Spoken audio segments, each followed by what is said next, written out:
Hello, everyone. Today I have my dear friend Stevie Calista of Farmhouse Moon here, and we're going to talk about the energy and the astrology of 2024. Welcome, Stevie. Thanks so much for having me. I'm so excited to chat about it. Yeah. So before we dive into 2024, are there any things we should know about the end of this year? So I think the biggest theme that we should kind of know going into 2024 is that December we have a Mercury retrograde.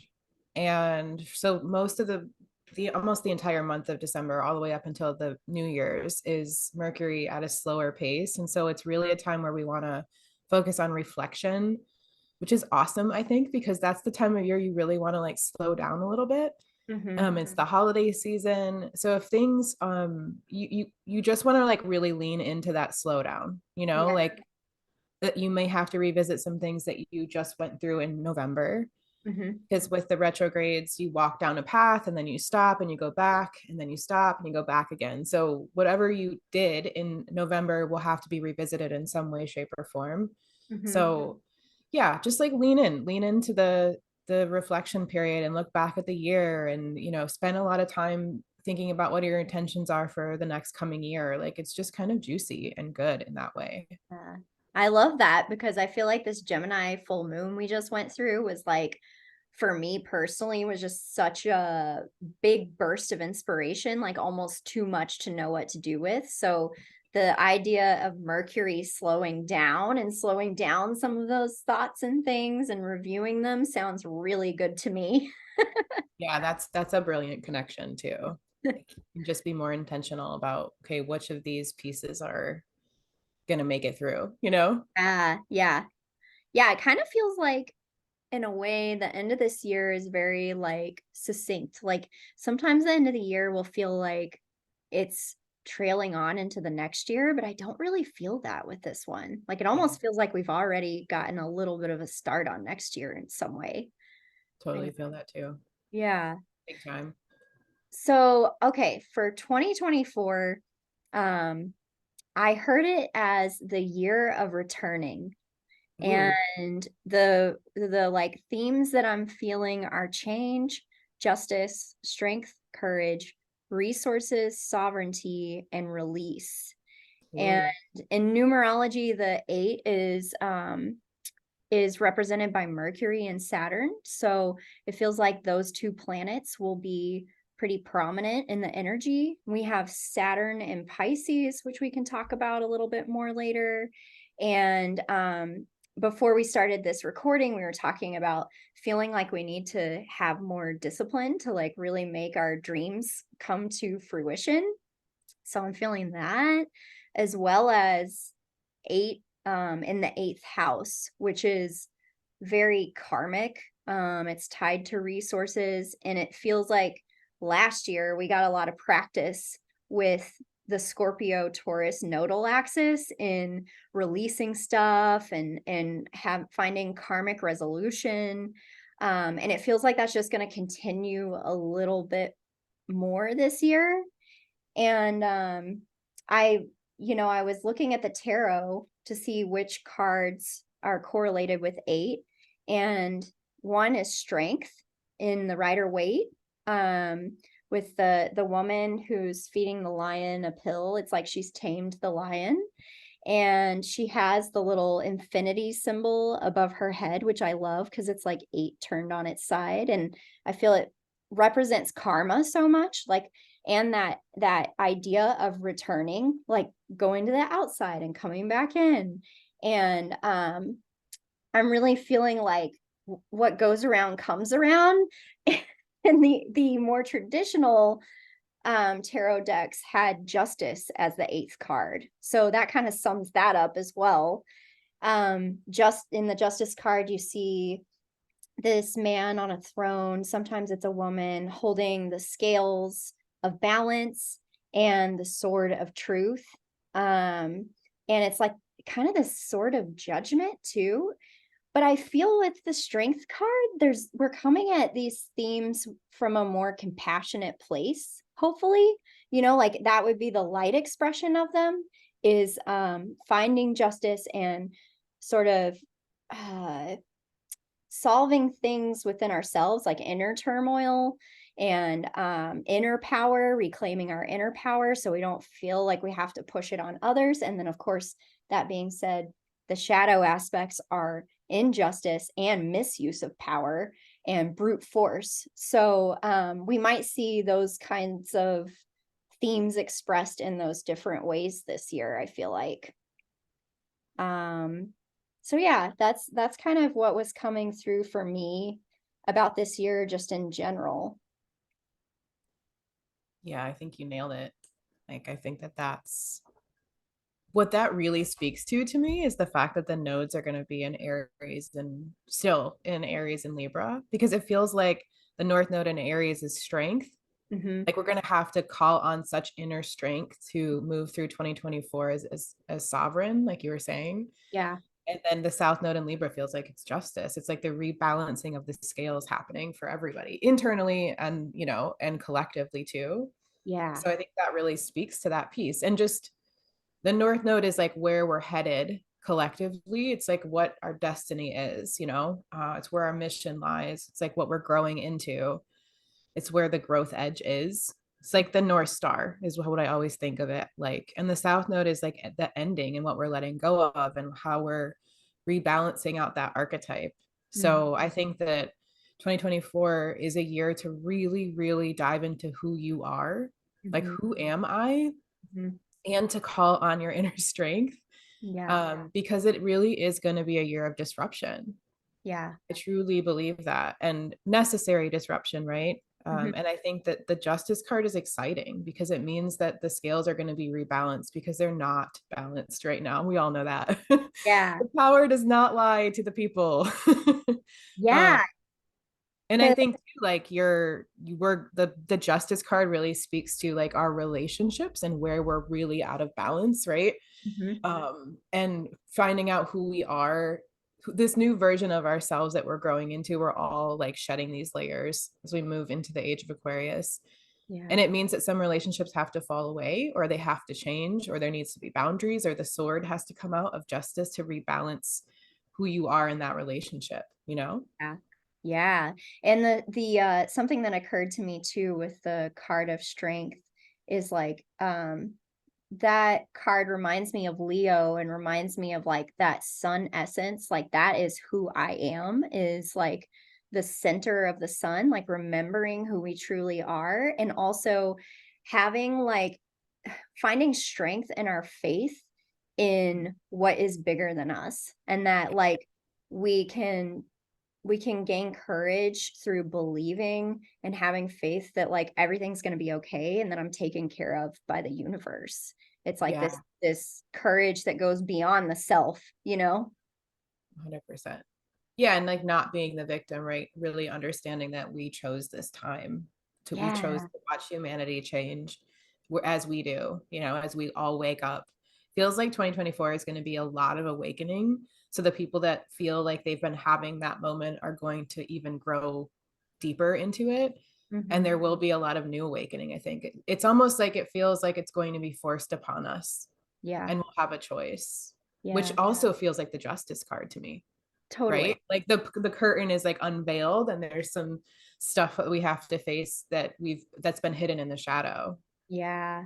Yeah. I see the justice cards. Some of them are depicted with the blindfold over the person's eyes. And I see that blindfold having to fall away. Like you really are going to be seeing the repercussions of our past actions in our outer reality, and to a point where it's like it can't be ignored anymore for the most part. Of course there will still be people who won't see it, and those people have their own place in the grand scheme of things too. So Totally. I yeah. have goosebumps when you say that too. I really feel Mhm. like it's going to be a year of the curtain being pulled back and Oz being like he is going to be unveiled, like that he's just a man, you know, like that we've all kind of been duped in a lot of ways. So even for the people that, you know, think that they know a lot, I feel like we're going to also be like, whoa, you know, Yeah. what's going on back there?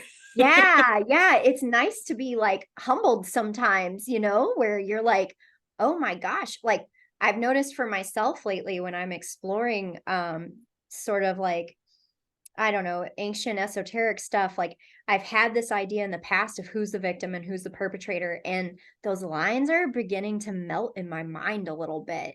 And I think that that's sort of the key to our own decision to step out of that whole triangle of like the victim, perpetrator, rescuer. It's like this cycle that we're sort of stuck in or that we play in. I mean, I'm not even certain that we should be stepping out of it, but at least to gain a greater perspective, we should, you know?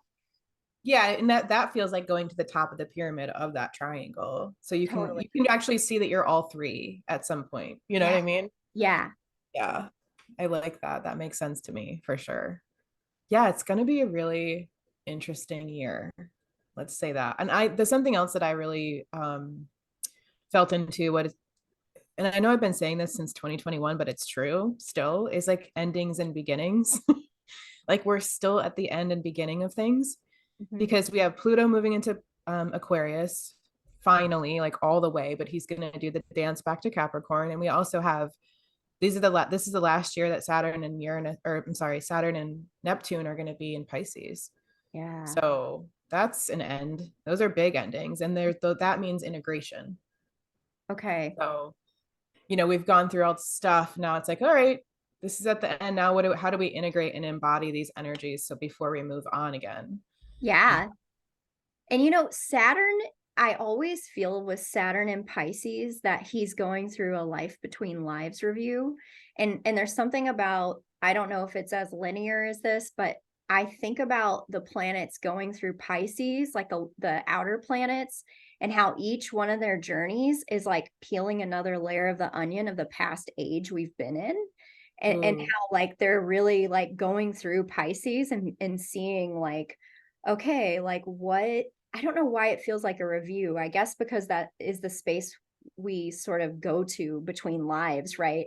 It yeah, feels like that's where they're going to reconcile things from the past, and they're seeing what harm did I do, what didn't work, and what is sustainable and long lasting, you know?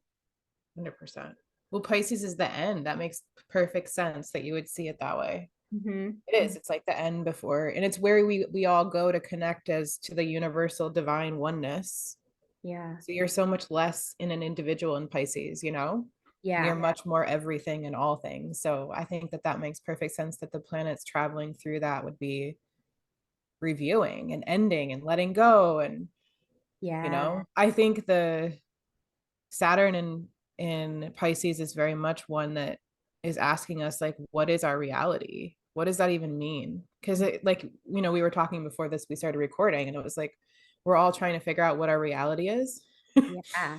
and how we can create it from our imaginations and structureize our dreams, right? Like that's very Saturn and Pisces.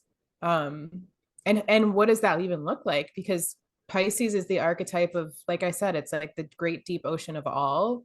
Mm-hmm. It's water, it's sensitive, it's everything, it's creative, it's spiritual. Yeah. And Saturn is so structured. Yeah. And so the most structured planet comes into the least structured sign. It's like anything's possible. And I think it's really asking people to get clear on what is real, Yeah. Yeah. truly. Yeah, and I still feel that essence of like you said, bringing our dreams into reality. And it sort of feels a little bit difficult with Saturn and Pisces to like take the action sometimes, but he's at least giving us a lot of inspiration to use for when he moves into Aries. And I think we still can take action, but I'm just saying this for myself. I'm like, perhaps that's why it feels a little bit murky. Yep. And I think he's also like, I think Venus's grander cycle right now, which is like a Leo meta goddess cycle. She's inviting us to come back into the innocence of the inner child and to dream from that space of innocence. And even Aries in the North Node, I think we're really being invited to come back to remember when you were a kid and you didn't really think anybody was different than you, like you didn't have all of these conditionings and all of these things that taught you separation. And I think we're being invited to come back to that space within ourselves and heal that inner child to create from that space. It's almost Absolutely. like embodying the child and the elder at the same time. Which totally makes sense too with Saturn and Pisces. Mm, I feel like when, like you were saying, it's kind of hard to take action with him there because yeah, all the action is in the background. It's like when we're dreaming at night, we're doing a lot of work. yeah, Like our subconscious beliefs, we're doing a lot of work. We're working through like the murkiness of our judgments of ourself and our karma from past lifetimes. And it's intense and it can feel super depressing and heavy for some people, yeah. like depending on where it is in your chart and what kind of karma you're working through. But Hmm. it's deep. It's really deep and a bit murky is like a great word for it. Yeah. So I want to also say, like, if it feels like it's hard to take action, you have a very earthy planet and a very watery sign. You're literally in the mud. You're in the like muck. So it just lean on the fact that you are doing a lot of work, and something to take action on is actually getting some help, getting some healing, working with a guide, working with a therapist. Like these are beautiful, asking for help, like on your subconscious beliefs, and getting readings from people or getting a past life regression. Like these are awesome ways to engage with Saturn in Pisces. Yeah, I love that. Yeah, we're doing way more work than we think. Do you know what I mean? It's Yes, just not physical. yeah, it makes sense because everything begins in the spiritual realm. Everything begins Totally. in a vibration. So it's sort of like we're reconciling a lot in those realms before it embodies in our bodies on earth. On Aries, in Aries. Yes. Yeah. 2025. Yeah, exactly. And Neptune is the same way, right? We're doing a lot. We have been doing a lot of spiritual work because he's been in Pisces for a very long time. I don't have that date. Um, but he will be moving into Aries with Saturn in 2025. So this is the Yeah. last year of these two signs and water signs, especially the Neptune thing. That's a huge deal. And moving into Aries is a big deal. So Yeah. And with Neptune and Pisces, what I've been feeling a lot is a return to, so like I think one of the other times Neptune was in Pisces was the beginning of like a lot of spiritualist movements and the creation of theosophy. And I know yep. it's related to like some amazing films that have been made as well, but I'm really feeling like when Neptune's in Pisces, it's like inviting us to connect with those other realms. Yeah. And there's also an element that I think relates to the 8 year, which is that time is not linear. Yeah. So it's this opportunity to kind of pierce the veils of time and bring forth things from the so-called past and even the future for right now. Um, but it's like, how can we get really present to be able to tap into that energy and like use that? There's so much creativity in that realm. And for me, it often does feel very watery and poetic. Like I was saying before this, I was like, lately I've just had trouble being like meticulous and scientific. Like everything wants to come out like poetry or something. I think it has something to do with those energies. That makes so much sense. So much sense. Yeah, it's like the ballerina dancer or like the person listening to channeling music or, the intuitive getting messages from the divine. Like the veil is so thin. So thin, which also means, right? Like there's a beauty with Neptune and Pisces. Yeah. Like we can we can channel source. Like it's so cool. Yeah. However, Neptune is the mystic and the martyr. And so we can also become a victim. We can give our power away. We can become really disillusioned or Hmm. really distracted. Yeah. Like we fly away into the ocean and then we're like just floating around, like what is real? So I think it's like we've all had to learn, we've all been really connecting to that source energy and our past life selves and our spiritual selves. But it's also interesting to see like people's realities with Neptune because Hmm. it can be really foggy, you Oh yeah. know, and it can be really confusing in this place. It takes a lot to get in. Like it feels like, and I'm always going to say this because this is like my biggest thing is like we're going to have to, part of our strength next year is that we have to remember to get into our bodies. Yeah. Like our bodies are the way that we ground into the earth, right? And that we can Yes. channel and be clear with our truth and not float away. Like Mm-hmm. how important the physical actually is right now for us. Yeah. It's so important, especially with lots of planets in these really thin veiled watery places. Yeah. Because you And the can other, get swept up quickly. yes, and the other thing you reminded me of as well is that I think Saturn is trying to help us with is learning discernment.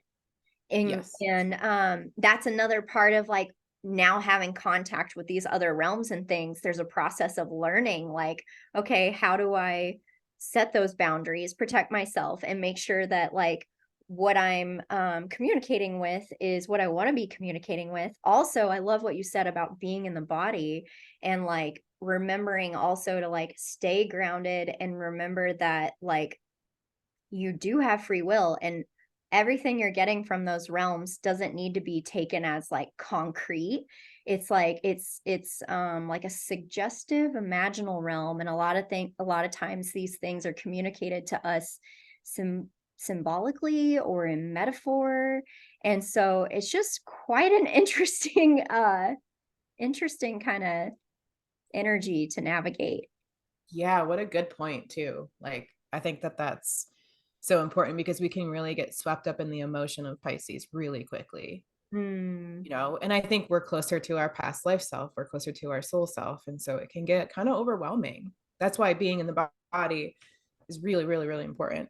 And I Yeah. just went like I literally just like from my own personal practice, I go outside in bare feet no matter what temperature.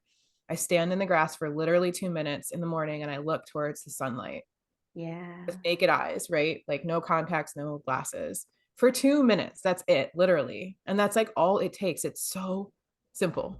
I Because I think know. sometimes we're like, I'm not doing this and this and this and this, and I'm failing, you know? It's like, Uh-huh. dude, spend 2 minutes and Yeah. set your intention for the day during those 2 minutes and breathe really deeply, longer out than in. And it's like, boom, you've done your work. You know what I Yeah. mean? Yeah. Anytime I'm like feeling overwhelmed, if I just go outside and I connect with nature, I'm like, boom, I'm back here. I'm in the now. I'm in my body. This is what's real.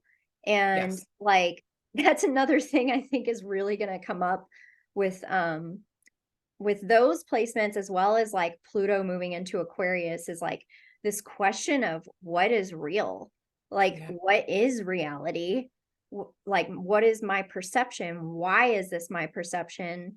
And there's such a push pull, I feel like, between a virtual reality and like nature and what's already here for us. And I think finding balance between the two is something that is on our future horizon for a very long time. Yes.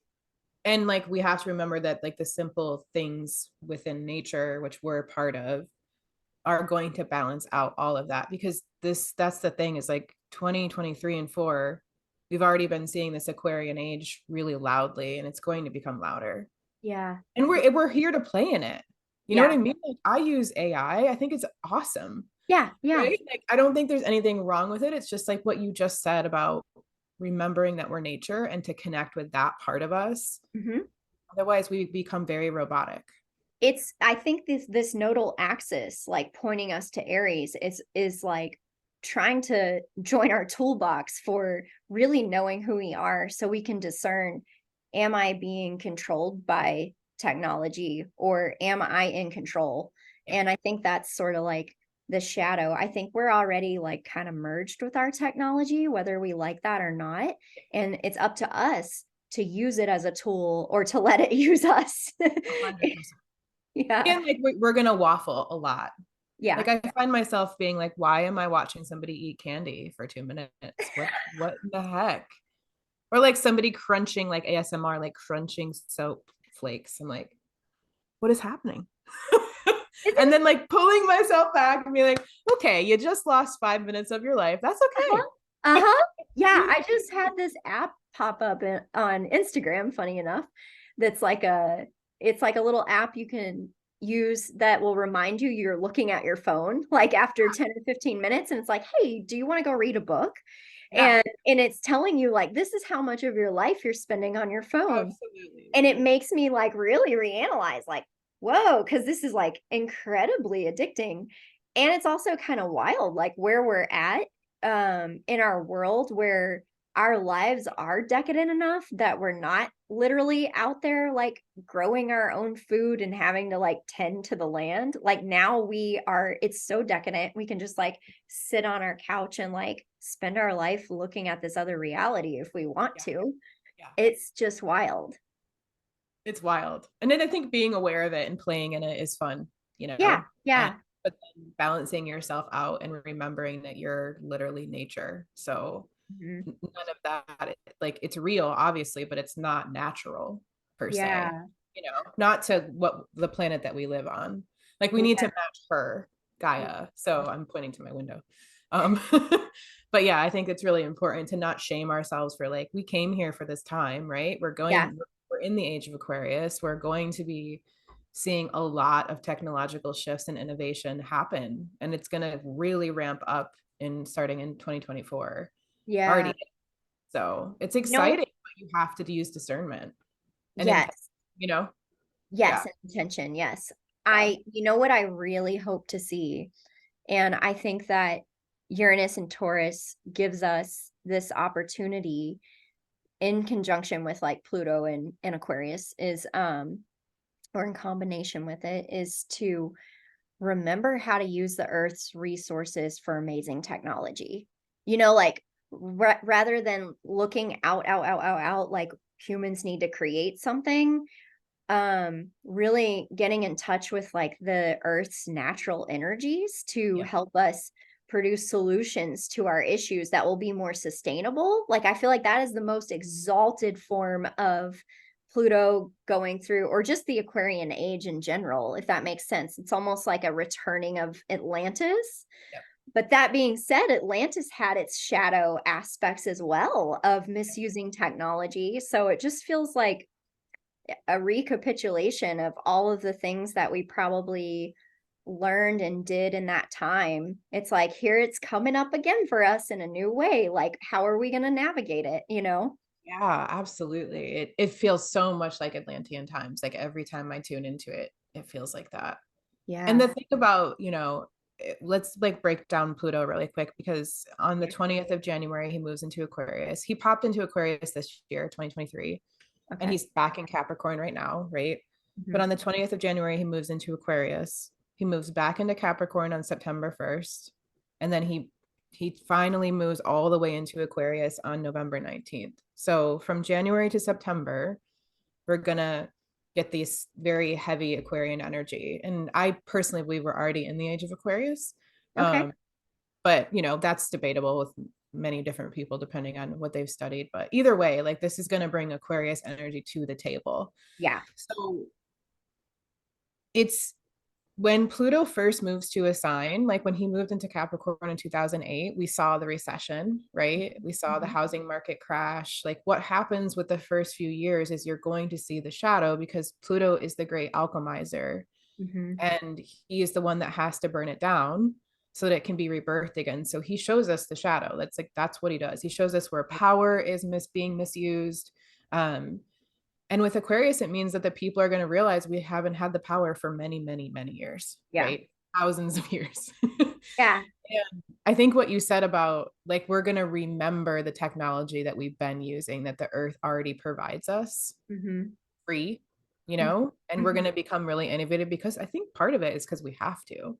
Yeah. Because I think 2024 is also going to be pretty disruptive with nature. Yeah. Um, and with the people versus the powers that be with the authority figures. That's also why I think it's like endings and beginnings next year because we have Pluto dancing at the last degree of Capricorn to the first Yeah. degree of Aquarius. Those are really potent degrees of Yeah. any sign, right? Yeah. So you have what like they keep showing me one person that's like has one foot on one side and one on the other. Yeah. That's so much what this year feels like. And we're kind of figuring out like, okay, how do I do this? How do I do this dance? What do we want to take with us? What do we want to let go of? Yeah. But Pluto and Aquarius is going to really bring AI way, way, way to the forefront. It's Yeah. super innovative. If you think about Aquarian energy, it's really scientific. Mm-hmm. It's super open-minded to, anything that's where spirituality and science meet, Yeah. where quantum physics is very Aquarian, and um but it's still very detached. It's Yes. not an emotional archetype. Yeah. It chooses, like, I always think about Aquarians, where they choose what's best for the group and humanity and the collective, but they don't really love people. Do you know what I Yeah. mean? Like, not that they're not loving, it's just like it's a detached sort of energy. Well, That's isn't another shadow of Aquarius too, like thinking you're a god? Like, yeah, so 100%. that's sort of like moving all those little pieces, like however you want to. Yeah. And it's like, well, what are you aligned with? Right. And the thing is, like, Aquarian energy is very interested in the future. So it can sometimes be so in the future, and it's quite a few steps ahead of people, really. Like, that's a gift of Aquarius. I know what's best for humanity collectively. Hmm. And sometimes it's kind of like Sagittarius, where it can get on its high horse and say, well, everybody go do this because it's what's best for the group, when then you're left with the unbalanced Leo archetype, which is opposite of Aquarius, which is like, hang on, where's my individual truth? Yeah. Where is my expression? How am I allowed to just be myself? And so we are very much going to see this in 2024. Yeah. Like, you're going to see the shadow of Aquarius.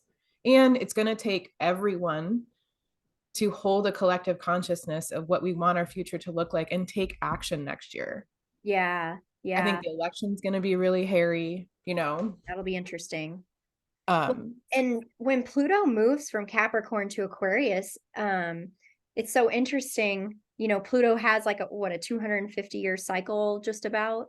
yeah, Uh, I think Plato wrote that that's the living cycle of an empire. And so it's like that's when the empire dies, is when yeah, Pluto comes through Capricorn. And then you have this revolution, this revolutionary energy with him moving into Aquarius. And we just had we're having like the US Pluto return as well.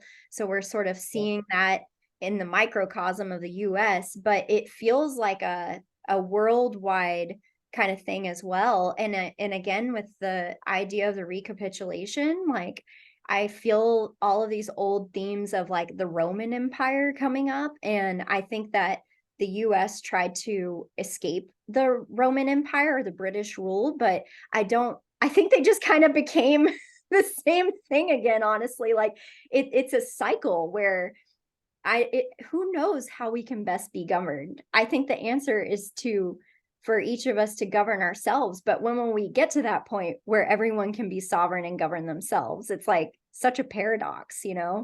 but you have to take the journey to get there. We have to go through that because we're creating it as we go, right? Like, I think that the power to the people is going to be very, like, that we need to take the power back, Mm-hmm. not just say, like, oh, we're victims, or oh, we don't know what to do, or we can't make a change. Like, Yeah. and I just want to say again, from a practical level, what we believe is going to happen in the future, like, that shit matters. Yeah. So, like, we could collectively all sit in our houses and hold the intention of belief that what we're going to move into is beautiful unity. Not saying there isn't going to be like tumultuous energy to get there, but Mm-hmm. I think that's really important, Yeah. that we, like, do that energetic work, to not just say it's doom and gloom. Yeah, because it's like that's the Aquarian. Like if we can get ourselves a few steps ahead and start creating the new for it to be ready for Yeah. when the other things break down. I mean, all of this is already happening with a lot of people. There's a lot of people who have big dreams and aspirations and are remembering all these things that are doing their best to get new systems ready. And I definitely feel like one of those people, and I feel like that's what I'm focused on. But it's interesting because you also can't deny like what's happening in the background, Right. of the collapse and the chaos and the violence. And oh, it's just wild. It feels like when you said one foot's in Capricorn and one foot's in Aquarius. It feels like one foot's in an old consciousness and one foot's in a new consciousness, kind of. 100 Yeah. 100%. And if you go back to these North Node Aries Libra, South Node, like, we are all trying to figure out how to reharmonize everything. Yeah. and like where we've said it's in harmony, but it hasn't been our inner truth. Yeah. Right? Like Libra's shadow is very, and when you have the South Node in a sign, it's like it shows the shadow. It's going to show that part. Yeah. And Aries is the warrior, you know? So I wouldn't be surprised if there was more fighting because Yeah. there's this disharmony that we've not been facing, and we haven't confronted what we need to because we're scared Mhm. in ourselves and in our relationships too, like at a personal level. But I really feel like the Libra archetype is the one that's going to say like, oh, you just, yeah, sure. And they just say it because they realize that the other person's going to be at peace or in harmony, and then they're resentful, Yes. right? Like I certainly have this Libra archetype all over my chart, and I have had to learn how to be in disharmony with my own nervous system Mhm. and be uncomfortable and confront what is scary to me, like scary so much I shake, you know, so Yeah. that I can come actually be in my own truth Yeah. and not be in resentment. And often the other person needs us to do that too. So we're all doing that. You know what I mean? Which is at Yeah. a global level is really intense.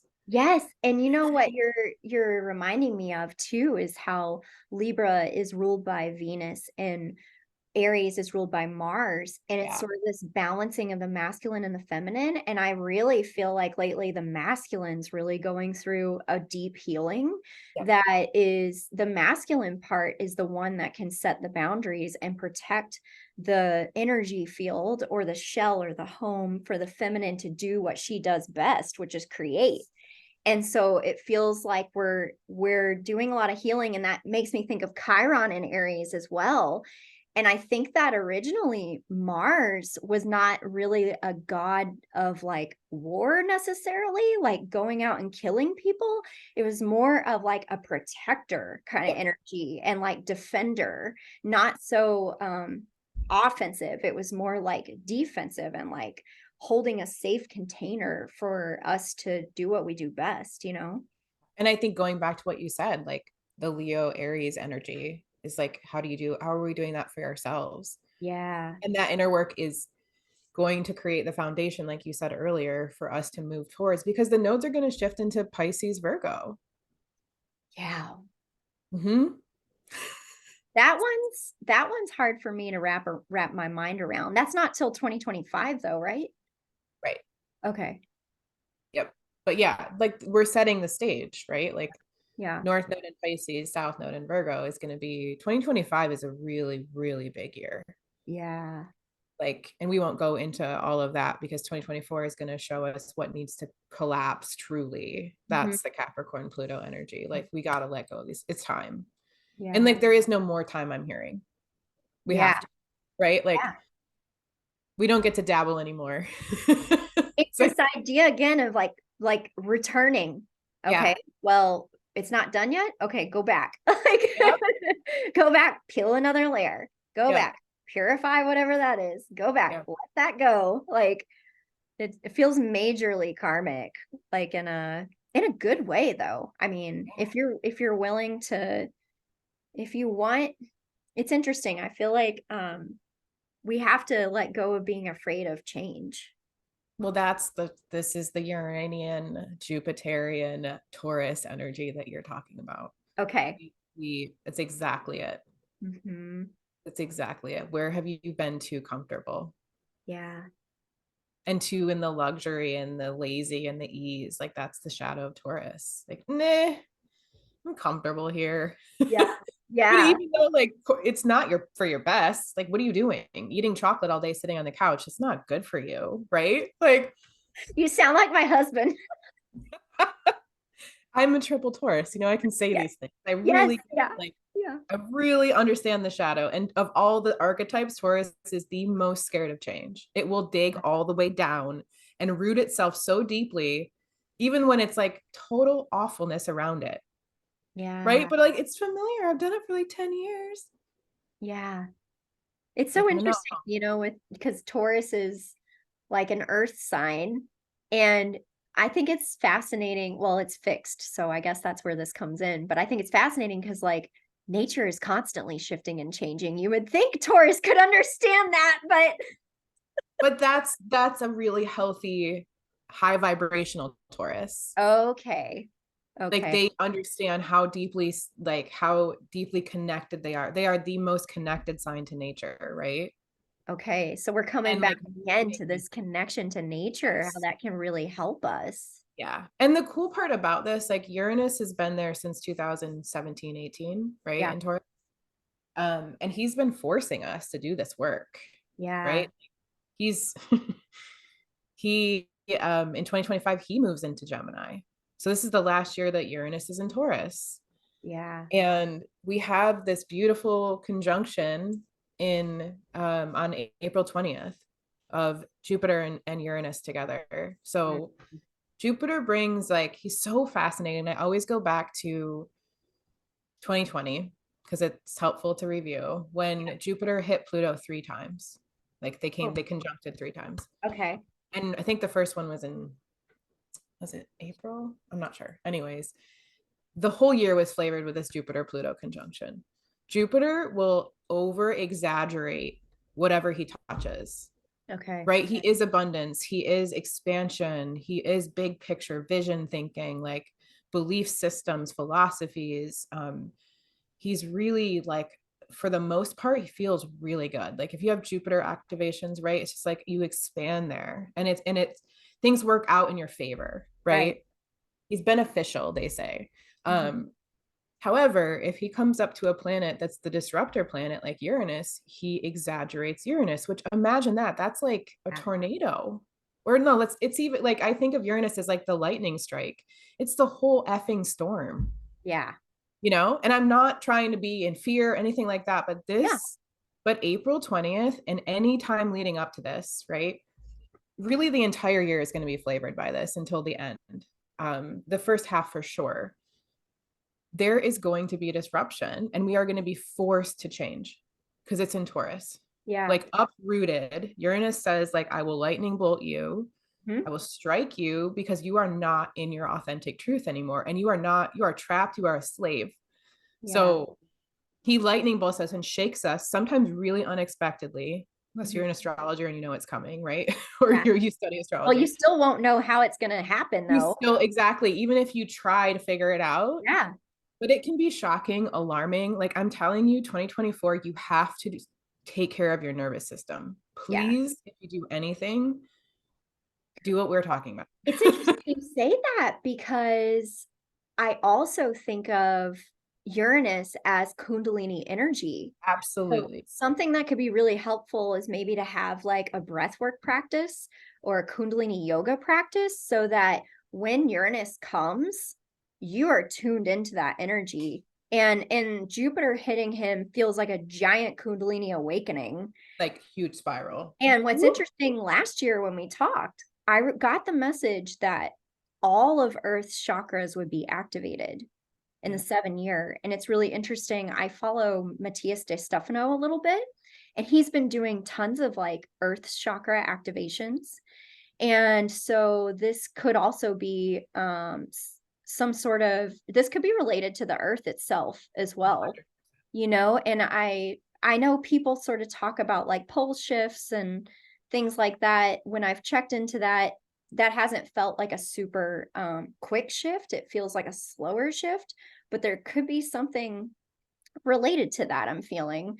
And yeah, I love what you're saying about the nervous system because I know in my own life I've had Uranian experiences, and I had been practicing yoga for like 3 or 4 years, and it prepared me to be able to take care of myself in like the craziest of circumstances. Like even when all parts of my soul left my body, like that feels like Uranus to me too.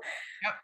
I knew how to take care of my body at least so that I could like help bring these pieces back in. Yeah. And so it feels like that energy could look a lot of different ways depending on how you go about your life. And also just like it always feels, I mean, I think everything's sort of written in the stars in a way, but I'm hearing like written in the stars, like whatever happens, it's for your highest good. And it feels like it's an invitation for us to connect to the collective consciousness. Absolutely.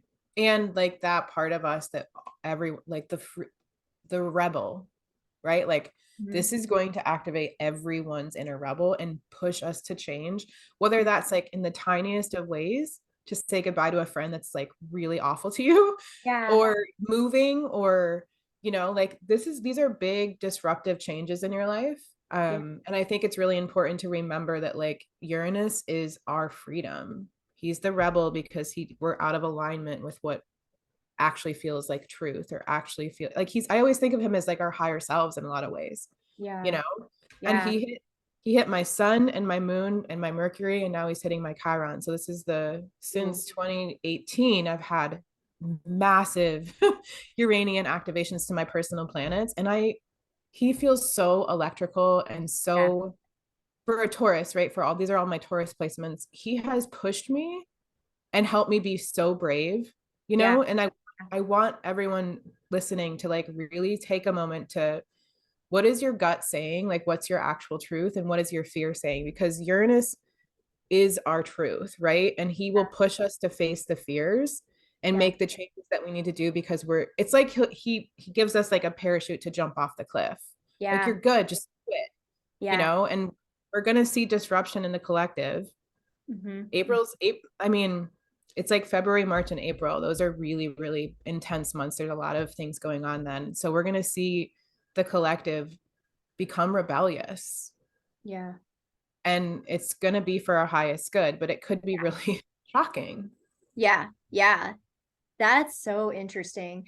And I think that Chiron and Aries again is such a key a key piece in this, because like when we do Chiron's work, he's what connects us to Uranus.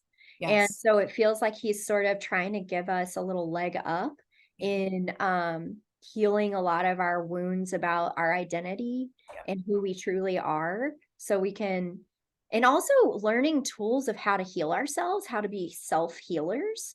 Not saying we shouldn't get help in things. I think that's a part of that, but it's like he's helping us to learn the tools that allow us to get to the root of something, so we can get back to our innocence. And then with Chiron, he, however we heal ourselves becomes our gift, and then we can move forward and help others through their process as well, and I feel this like Jupiter Uranus sort of like igniting something about that Chiron placement.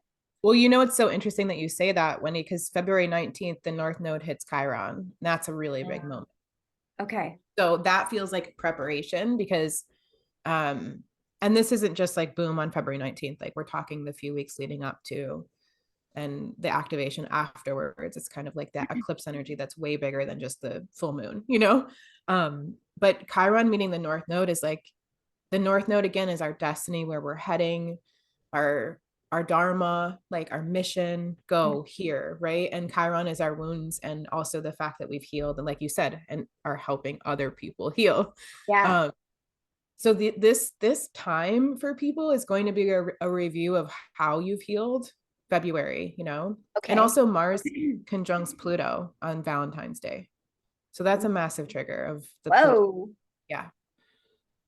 Talk February is, about initiating more of that masculine feminine, yes. or the masculine healing especially. And the shadow of Pluto in Aquarius. Yeah. So I think Mars is a trigger, right? And Yeah. Pluto is the shadow and the transformation and taking the power back. And so there's this trigger moment around Valentine's Day that really says, like, you need to take action now. Mm-hmm. And then the North Node hits Chiron. And so it's like this moment of an initiation into collective healing. In Yeah. Aries, though, right? Though, so that's like Chiron energy is our wound. So even if you've done so much healing, you're going to be triggered during this period of time. I Yeah. promise you, Yeah. right? It's just like, how do we, so we need to have even though if we're triggered, we can Right. have the tools to work with with our triggers, 100%. And right? you've been on this journey to pull out your tools. Yeah. And you're going to also be initiated to help other people during this time. If you've been Yeah. healing yourself in Yeah. any way, shape, or form, even the littlest way, people are going to come to you and lean on you. So you want to be ready, right? Like, and for those of us who've kind of been hiding our gifts and hiding how we've healed, this is going to be initiation, and this is going to be a time where you're like, hey, it's time. It's Yeah. time to step up, Ooh. right? And be in service to with these beautiful tools. You've healed yourself this way. Yeah. So now you can share, you Well, know? I love that. I think that's beautiful. And I really, not to go personal, but I could see how that's coming to fruition in my own chart. And that's exciting for me because I personally, and I'm saying this because I know a lot of other people probably feel this way, is I feel, I don't want to say like I'm in a closet, but I do feel like I can only share that kind of stuff with certain people, and it doesn't feel comfortable for me to share it on a larger scale with like everybody that I've been friends with on Facebook for years and years and years. You know what I Yeah. mean? Like, and I think it's so interesting that healing could be such a taboo topic. So I do see like more and more people talking about it. And what you're saying sounds like people are really, really going to have to start looking at that. I feel like it's going to be like, just intuitively, not astrologically, it just feels like a time where you have to come out of the closet if you can help other people. Yeah. And you're gonna want to obviously lean on your own tools during Yeah. this to help yourself, right? And Yep. look back at all the ways in which you've done so much healing, because Chiron really is the deepest wounds from a soul level, like Hmm. how we've been killed in past lives, how we've been banished, how we've been starved. Like these are big traumas that our soul has faced, Hmm. and they play out in this lifetime, right? Yeah. In all kinds of ways, different ways, but it's still the same but different. And when Chiron's activated with the North Node, there's something about like pushing us back, like pivoting us back to the path that our soul feels most alive, you know? Yeah. It could be a deep calling for people. Like, no, we need you. And I'm Get seeing how this can show up in so many different ways too, Stevie. Yes. Like I can see how it may not just be about healers and things. It could even be people's creative projects and how whatever they're creating is going to help other people Yeah. in many different avenues of life and society. So Yes. yeah, I Yeah. just kind of Healing got this is like really broad. widening. Absolutely. Like healing is really broad. It doesn't just mean like you're a Yeah. therapist, right? Or Yeah. whatever. Like Yeah. what has worked for you? Right. And Right. sharing that. Yeah. Yeah. It just feels like a really big activation, especially with the Mars Pluto. And we have a bunch of like conjunctions right around the early February time with Aquarius. So Aquarius season's like on crack this year. So is Pisces. Do you want to tell us a little bit more about some of those conjunctions? I don't actually have them with me, but it's Oh, literally okay. the first 2 weeks of February. Yeah. A bunch of anytime, essentially anytime the Sun, Mercury, Mars, or Venus moves into Aquarius, it's gonna hit Pluto. Oh, right. Right. So the day that Aquarius season starts, Okay. we have the conjunction with Pluto. And it's just like back to back to back. It's just like a Yeah. whole bunch of 0 degree Plutonian Aquarian energy, which Wow. again is going to show us the shadow of like where we're off Yep. balance. So Yep. yeah. And also like a lot of release, Yeah. like a lot of letting go of old ways. Yep. And that's like symbolized so much too with it being an Aquarius and Yes. like initiating us into this Aquarian age even more, you know? Yeah. Like detachment, like detaching. Mm. And something else too that I'm gonna, because I like that sometimes. Sometimes I need to detach, right? Oh Like you yeah. so controlled and attached to, at least I do. Earth signs here. Yep, earth signs here. The other thing about this Plutonian Aquarian energy is like we're probably going to see way more talk about aliens, extraterrestrials, Yeah. whatever, galactic beings. Like this is probably going to become public knowledge for real. Yeah. Whether that's coldly truth or who it's coming from, use discernment. Yeah. But it's going to become so much more normalized. And I think it already is, right? Yeah. Like the public isn't, we all believe that alien for the most part. We're not shocked that aliens are real, right? Come Well, on. it's interesting because there was something recently that came out in the mainstream media, like saying, oh, aliens do exist. I don't remember the exact words, but that was essentially the message. And Yeah. I actually saw a lot of skepticism from people because they're getting so tired of like the distortion of mainstream media. So they're like, really, now you want us to believe this? Like it's so much about like coming back to ourselves and asking like, okay, from my own experience, what do I believe? Yeah. And then like I like that idea of like the detached kind of Aquarian way of observing it all Yeah. too. Yeah. And just staying really open and not attaching to a certain belief, because I think another possibility that some people have seen in the works is like trying to present aliens as like a new god or something, and that just has us like giving our power away again. So that could be like a shadow expression of that, if that even gets to the point of being able to happen. I almost feel like I have more faith in humanity that that's not even like a possibility.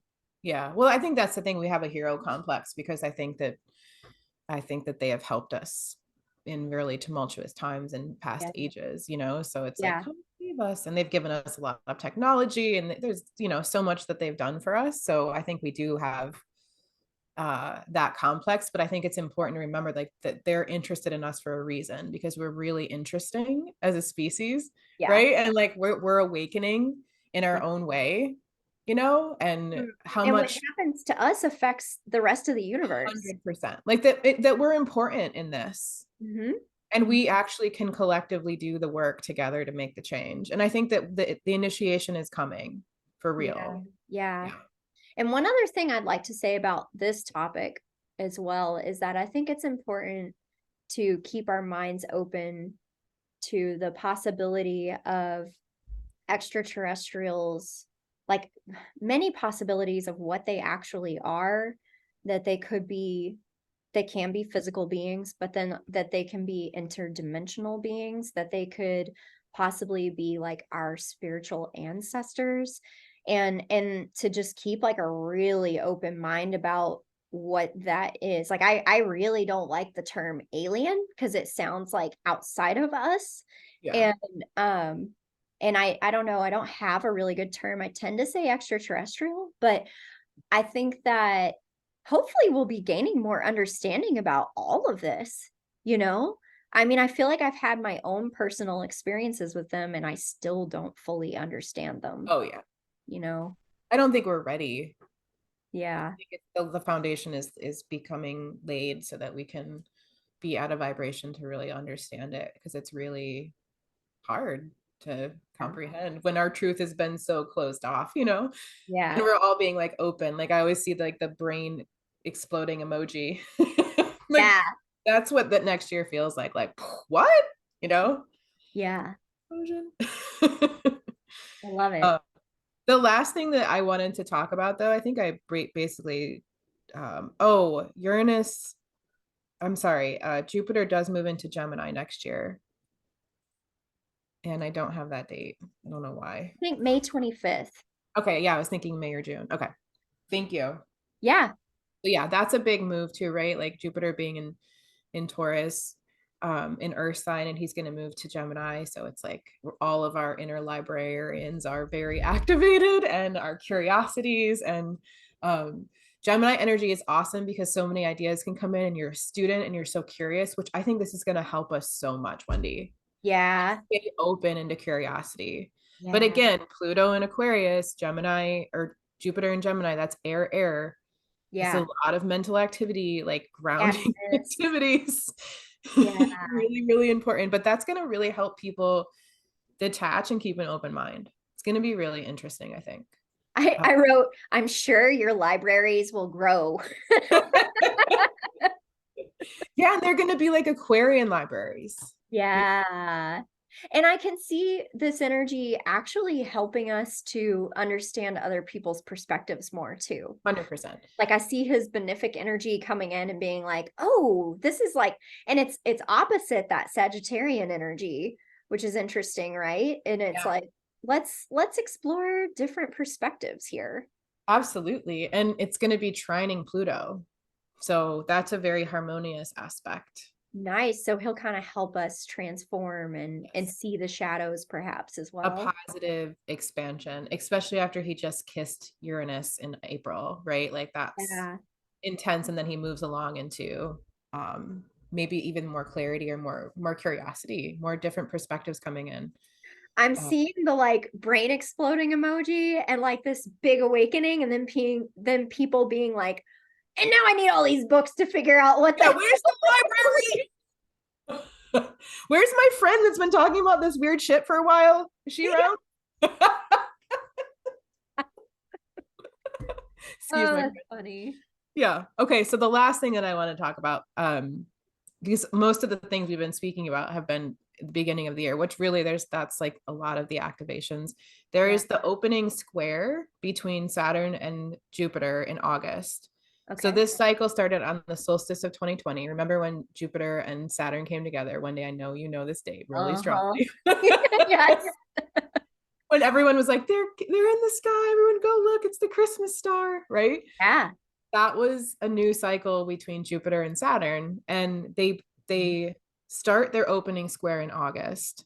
So this is the first real aspect between, well, the first tense aspect, let's say, because they've had a Okay. sextile, but Yeah. um this is a complete push pull, expansion contraction. And what I keep hearing, which this was 2021's energy big time, Yeah. even though it was Uranus, but anyways, this is like a, but I want to do the new thing. Like I want to be in the vision, but no. You need to do the traditional thing. Let's stick to like let's stick to what we know, right? It's like a Yeah. push between expansion and facing our fear, which can be Saturn's energy, Yeah. karma and where we're headed.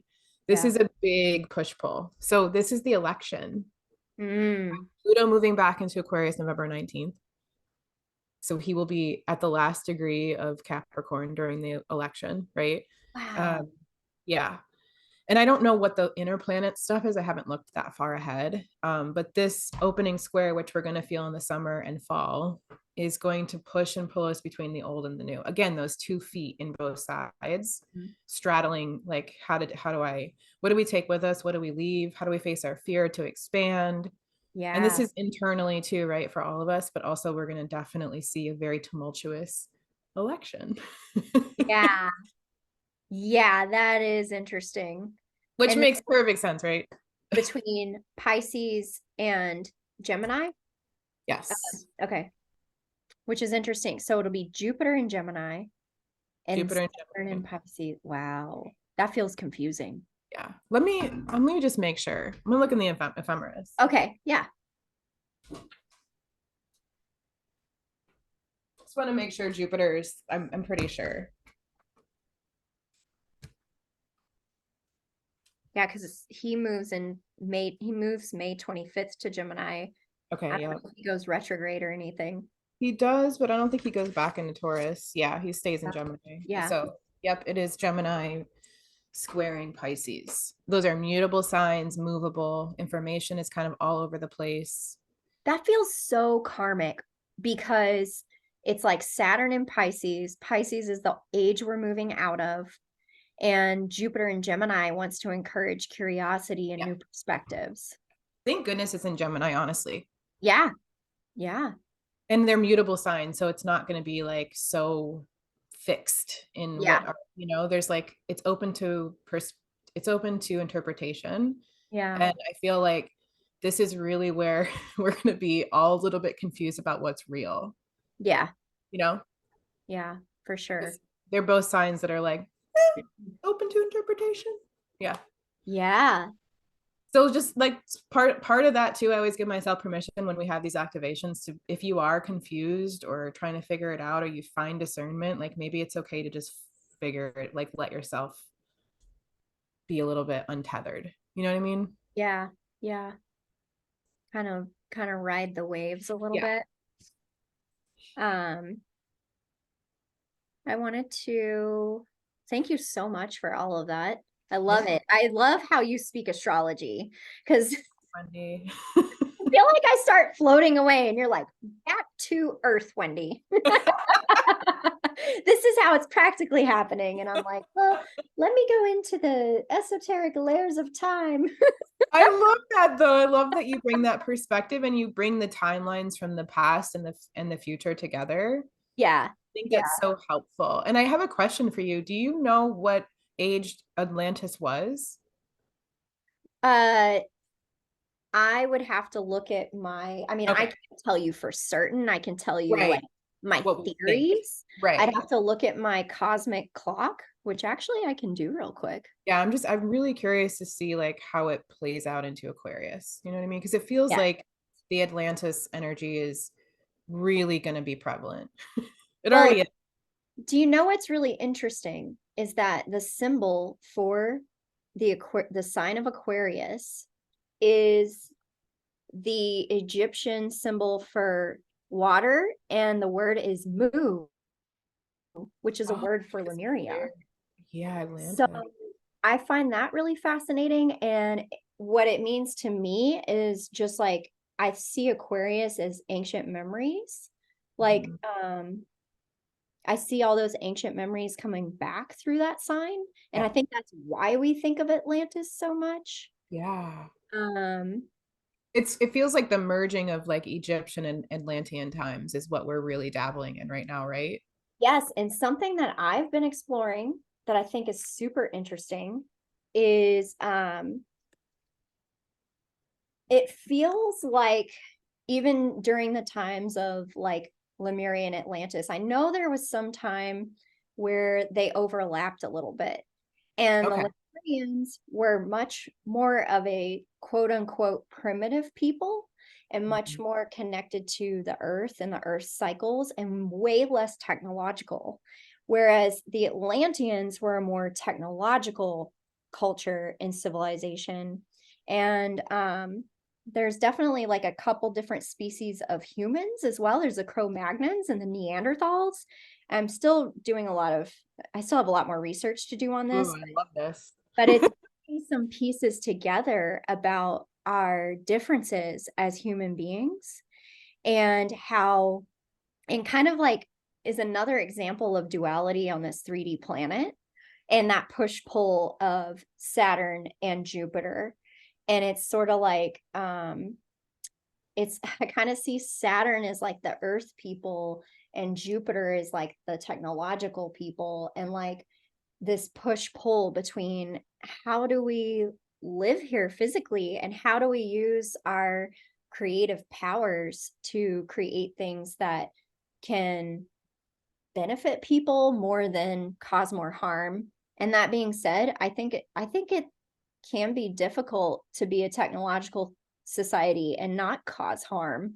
Yeah. But what are we down here to do? Like, what do we do with our time here on earth? Like, creativity is such a gift. And then even in the things that we create that aren't so great, we learn from it, right? Yeah. So I'm looking at this little hourglass I created. Maybe I'll share it. Um, Yeah, do it. let me see here. I love your hourglass creation. Thanks. So this is, take this with a grain of salt because this is very, very intuitive. But So pretty. so I sort of started with I guess you could call this more like the Hyperborean epoch. I wasn't really familiar with that when I created this. And then we went into the Lemurian epoch, which actually I have landing in Aquarius. And Okay. then when we get around to developing thinking in the Atlantean epoch, it's more of a Sagittarius energy. Okay. So that's so interesting because the classic ruler of Aquarius is Saturn and the ruler of Sagittarius is Jupiter. So it kind of is that clash of The like Saturn flavor. and Jupiter. If this is even correct, this is totally theoretical. But in that Lemurian epoch, we only felt, we were very clairvoyant. We didn't have like a super physical awareness yet. And in the Aquarian or in the Atlantean epoch, we developed thinking and willing. And when we developed our free will, that's when we really got into trouble. And so I think that our current epoch is so much about learning that, like, knowing we have free will and learning how to use it responsibly. Mm. Yeah, and like a do-over, you know? Yeah. Yeah. And if you look at the bottom of this, I kind of feel like what we're headed into is like coming to this point of being aware of like all time and all space. So it's developing, remembering the awareness of all these things we've been through. So hopefully we can decide from a wiser place, if that This makes is sense. so cool, Wendy. Like, yeah, the fact that like Egyptian times were very Taurus energy. And so I think Jupiter and Taurus also really talks to this, like how we're remembering the knowledge and the wisdom of the Egyptians right now, Yeah. especially this year. Like as soon as Jupiter moved into Taurus, I remember I looked outside and I was like, the trees are talking to me. Yes. Oh, yeah. Like they're so alive. Like before it was like they're trees and I love them. And but it was like, oh no, they're like alive. They're doing a lot of work for us. Like, you know what I'm saying? And you know what? When I think of the Egyptian culture, I feel a balance of Saturn and Jupiter. I feel a balance of being Yeah. connected to the earth and also using technologies. Yeah, Um, using structures, right, to yes, expand. using sound for healing, using Yep. sound to create structures. I think perhaps some of those structures helped us produce free energy with the obelisks, and it's like that was a time that I think we had some remembering from Atlantis and perhaps Lemuria. I'm not Yeah. sure, but that felt to me in my soul that feels like a balanced time, like my logo, like Ma'at, like living by the laws of Ma'at, by natural law. Yeah. And so I do not know if there's any possibility of arriving at that point again in our lifetimes. Right.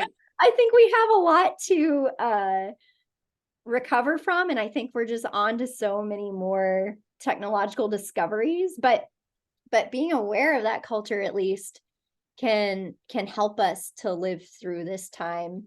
And who knows? You never know. I guess we can dream big, Yeah. but you Yeah, you can't never know. Things can know. move. I mean, think about how fast, like when we grew up, right? Like where our technology was. I had like the big phone where I put like aluminum on it and I would try to like get into other people's conversations walking down the street. About that. That's amazing. Or like I had like the rotary phone. You had to remember people's numbers. Like it's crazy to think about how just everything, just how much how quickly I just feel like it's gonna kind of that brain emoji, it's gonna go even faster. It's like we're gonna, which means more healing for our bodies, more healing for the earth. Like we could do big things quickly. Yeah, You never know. that's true. If we Yeah. heal ourselves, there's no telling what we can do. Right, right. We live longer. It's just everything about it, like really harnessing energy, the physical energy that we have on this earth. No wonder I have like Lemurian crystals all over my desk. There's like 4 of them. Oh, that's funny. Yeah, I feel like maybe we need to go to Shasta. Yes, let's do it. 2024. And there's something that I went to a talk that the astrologer Kelly Hunter did. I'm interviewing her soon. She was Mm, talking about Aries, and the way she talked about Aries is similar to the sun symbol, how Aries has this field and it pulls everything to itself. And it has this like true north, this true center, just like the sun, like it is the divine spark. yeah. So that is a spark we create from, so who knows what we're capable of, Yeah. maybe Uranus will show us. Maybe. He's definitely going to show us where we're off a little bit. Yeah. And I always just keep in mind, well, maybe I shouldn't say this. I was going to say I always keep in mind that these shifts may take years and years and years and years, but I really like what you just said is like there's no telling how quickly things can like, because technology has advanced so quickly in our And so time. is time. Time is changing, right? Yes, and our consciousness, I feel Right. our consciousness is shifting Yeah. majorly because it's a necessity for what we're coming into. Right. Yeah. Yeah. So, Use your what? tools next year, folks. Yeah, stay in your body. Use your creativity. Have a lot of grace with yourself as you're walking through. I just have to keep reminding myself of that. Like, chill out. You're like working through deep ancestral stuff, Yeah, lifetimes of stuff. Like, have some freaking grace. You don't yeah, even know the whole picture. You just feel this right now in this moment, you know? yeah, yeah. Grace. Well, I channeled something from the Akashic records for next year. Yeah, let's hear it. It came out, I definitely was connecting with the Pinnacle, which is like a council of Pleiadian energies, and they speak very poetically. So, Do you feel like Pleiadians are connected to Pisces, Wendy? um, that's a good question. Kind What's of the because, relation? well, obviously they're in the constellation of Taurus, Okay, I didn't know um, that. but That's that they're like the shoulder of the bull. okay. But that's supposedly the gateway to the Akashic records. Oh, Um, interesting. Pisces kind of feels like the Akashic records in a It way. does. Right, Yeah. our past lifetime records. Yeah, okay, got it. Um, so they said, "Hello, brave ones. Are you ready for a miraculous year of transformation and release? A year of rebirth where you initiate new ways of being with yourselves and each other, departing and returning, each time learning something new to get you through, and in more and more wholesome ways, in ways from healing and feeling, not so much thinking and doing, regretting and fretting, but going with the flow of what you've always known and what you remember. Remember, remember, remember who you truly are, a spark of the all, connected to one and all, shining bright, reminding with your light where we all come from and how we all belong. What you bring to fruition will live on for the new, tools developed to nourish you and yours for generations to come, and perhaps for your return later on. You see, this linear time experience is such a gift where you get to see how it all comes to be. Planting, reaping, dying, and sowing over and over, each time unique. That's the treasure that you seek. Something new, something unique that keeps your spark burning, your inspiration churning for a new day, a new way, a chance to pave a new pathway for your soul to follow back to the divine and back to earth another time. Forever returning again and again in every moment, every breath, every birth, and every death. How can you accept this? Is the human experience. How can you reflect with absolute reverence? Remember this year and all the years to come. Cherish each other and yourselves, knowing you are all one. Forgive, but don't forget, as that's where lessons are learned. But do let go of expecting the same so something new can be attained. Listen, get quiet, go deep within. Do you hear crying, smiling, anger, joy? Let it out and do not toil. Express yourself in every way to get the best use of every day. Time is turning in your world. From here, it's all already been. Knowing this, you may find peace until you return again.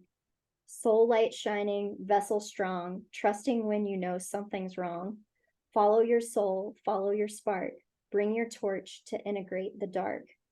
Practice this. It is quite simple. Returning and burning, releasing and bathing, releasing and bathing. The process of change that we see all around us. Need not be afraid. It is nature's way. Be you in a world that is you. If the world is you, there's no need to be afraid. It is a shifting, changing world always. The only danger is in trying to stay the same. We send you love on your courageous earthly journey where you will rise above forever and eternally, just like the sun, rise and set again, forever returning and burning, reminding us who we've always been. Whoa, that's beautiful. It's wild, huh? Yeah. healing and feeling. And like that, bring the torch to integrate the dark. Yeah, that part stood out to me too. That feels like that Aries, like Yeah. Chiron Aries North Node. Yeah. Expect new things, like just that, like how we can relax into just being open. Mm-hmm. Yeah, because a big message has been the more we expect it. I feel like this year is so much about releasing the old so Yeah. that we don't keep expecting the same thing again. 100%.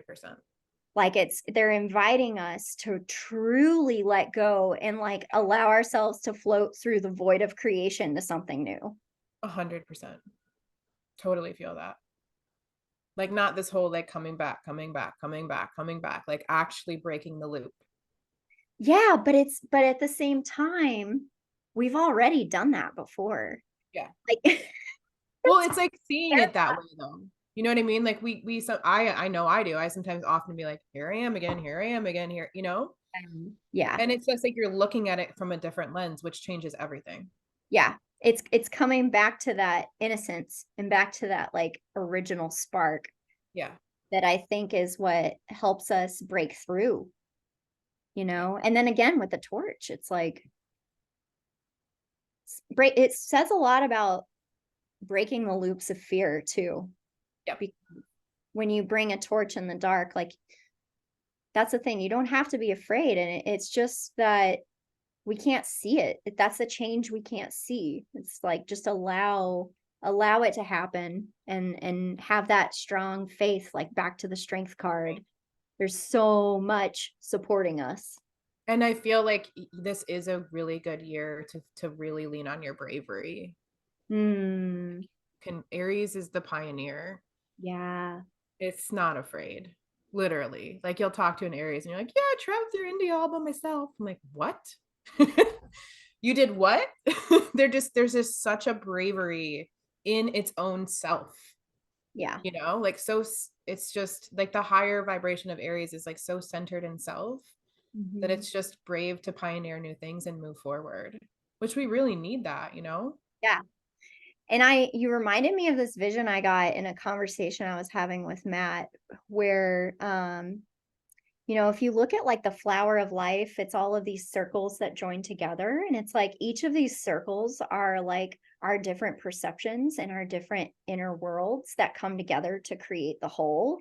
And Love I it. see like this little spark burning, almost like if the circles were made out of a fuse. I Mm. see the spark like burning and tracing each circle, and like that wholeness being activated by each of our individual journeys and inspirations. Yeah. And how important that is to get again strength, right? Yeah. Keep the Yeah. strength. Yeah. Love it. Pretty exciting. Yeah. Giddy up. You You can do it.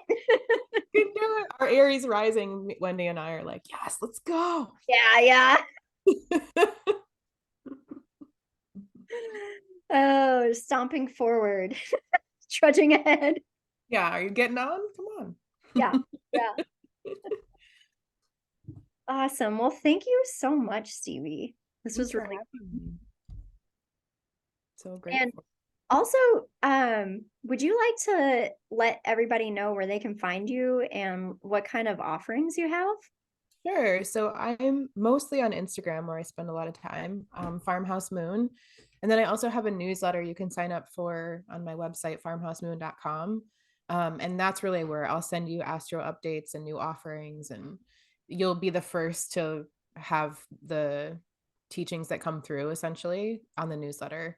Um, but right now, I have two separate programs that I'm working with people on. One is a 4-month long program called my Alchemy program. And it's essentially like if you're the type of person that really wants to take the leap and create a new reality for yourself, and you're like ready for something, you're ready for your soul to take over and really understand what your mission is here and who you are, and like be really empowered quickly.